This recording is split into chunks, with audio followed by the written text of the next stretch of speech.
Lebih lengkap soal pengusutan penyebab kematian diplomat Kementerian Luar Negeri Arya Daru Pangayunan. Kita tanyakan ke jurnalis Kompas TV, Zevanya Situmeang dan juru kamera Bondan Wicaksono. Zevanya, informasinya hari ini Komnas HAM mendatangi tempat kejadian perkara. Apa yang saat ini sedang ditelusuri termasuk dari Komnas HAM di TKP?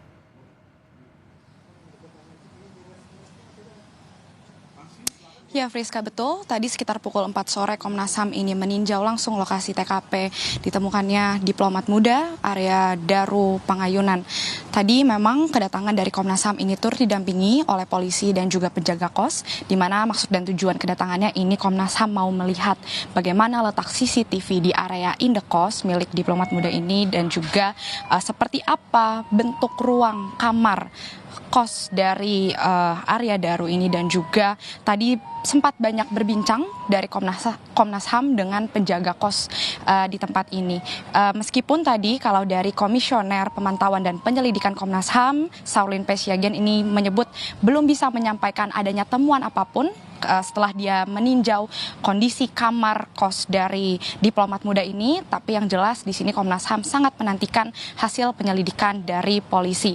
Meskipun tadi Komnas HAM menyebut tidak akan mencampuri proses penyelidikan, tapi di saat yang bersamaan ini Komnas HAM ini juga akan bergerak untuk mencari fakta-fakta terkait yang untuk mengungkap apa yang menjadi penyebab kematian dari diplomat muda ini tanpa harus mencampuri proses penyelidikan begitu ya, di mana akan digali dari pihak-pihak terkait lainnya. Tapi yang jelas di sini Komnas HAM akan menunggu yang kabarnya nanti hasil penyelidikan ini akan rampung selama 11 hari ke depan. Setelah nanti proses penyelidikan ini sudah keluar dari polisi, baru Komnas HAM akan menentukan langkah apa yang akan dilakukan terkait dengan pengungkapan kasus ini. Friska.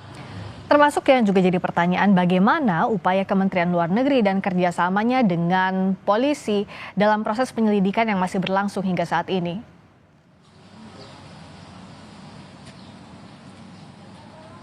Ya, Friska, kalau dari Kementerian Luar Negeri sendiri, dari juru bicara Kementerian Luar Negeri, Roy Sumirat, ini menyampaikan ungkapan duka tentu yang dirasakan oleh pihak Kementerian Luar Negeri, dan tentu untuk tindakan yang dilakukan, Kemenlu ini menyerahkan sepenuhnya bagaimana proses penyelidikan saat ini sedang ditangani oleh Polda Metro Jaya. Tapi dari Kemenlu ini menyebut akan menanggung beban yang dirasakan pihak keluarga, dan sekiranya ada bantuan yang diperlukan, ini akan diberikan oleh pihak Kemenlu. Untuk lebih lengkapnya, mari kita dengarkan pernyataan dari juru bicara Kementerian Luar Negeri, Roy Sumirat. Sebagai sebuah organisasi yang tentunya mengikuti hukum yang berlaku di Indonesia, Kementerian Luar Negeri akan menyerahkan sepenuhnya berbagai macam hal lain yang terkait dengan proses pencarian informasi yang saat ini masih terus dilakukan. Secara kedinasan, kami dari Kementerian Luar Negeri terus melakukan hal-hal yang sekiranya dimungkinkan untuk membantu pihak keluarga, terutama dalam keadaan sulit saat ini.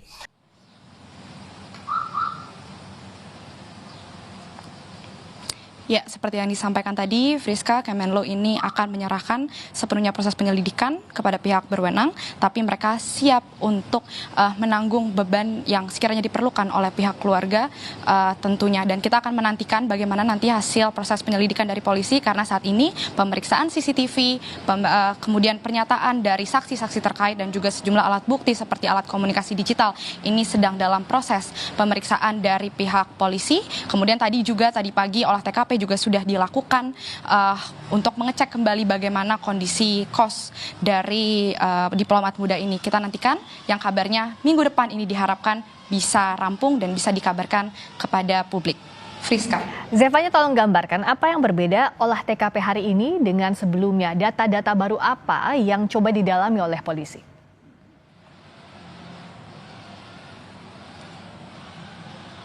Ya, terkait dengan olah TKP yang tadi, ini memang dikabarkan dari tim Inavis, kemudian juga tim Dokes dari Polda Metro Jaya dan Puslap 4 Mabes Polri ini turut hadir, di mana fokus mereka selain untuk meninjau kembali seperti apa ruang kosnya, ini juga untuk melihat bagaimana posisi atau bentuk ventilasi jendela dari kamar kos milik Arya Daru ini dengan ventilasi jendela pada ruangan lainnya begitu ya. Ini hal-hal yang tengah diselidiki dari olah TKP tadi, yang tentu ini hasilnya masih kita tunggu, Friska dan juga saudara. Tapi kalau saya perhatikan di area lingkungan indekos ini memang terlihat ada banyak sekali CCTV, kurang lebih 7 CCTV ini ada memantau aktivitas, di mana ada yang memantau dari area pintu masuk, kemudian halaman indekos, dan juga dari sisi indekosnya sendiri. Nah, di dalam area lingkungan kos ini, Friska, ini kami juga melihat ada toko yang menjual barang-barang umum begitu ya, yang artinya area lingkungan kos ini bisa dikunjungi oleh masyarakat umum, yang dimana tokonya ini beroperasi hingga malam hari. Nah, sejumlah CCTV tadi ini harusnya bisa menjadi petunjuk atau bagaimana polisi ini menyelidiki lebih lanjut terkait dengan kasus ini, yang tentu kita nantikan, Friska, karena saat ini kalau dari Kapolda Metro Jaya Irjen Karyoto ini menargetkan minggu depan diharapkan dari sejumlah temuan-temuan yang sudah dikumpulkan oleh polisi ini diharapkan bisa mengungkap apa yang kemudian menjadi penyebab dari tewasnya diplomat muda Arya Daru Pangayunan ini. Friska. Olah TKP dilakukan hari ini di kamar indekos dari diplomat muda yang tewas Arya Daru Pangayunan. Terima kasih Zevanya Situmea.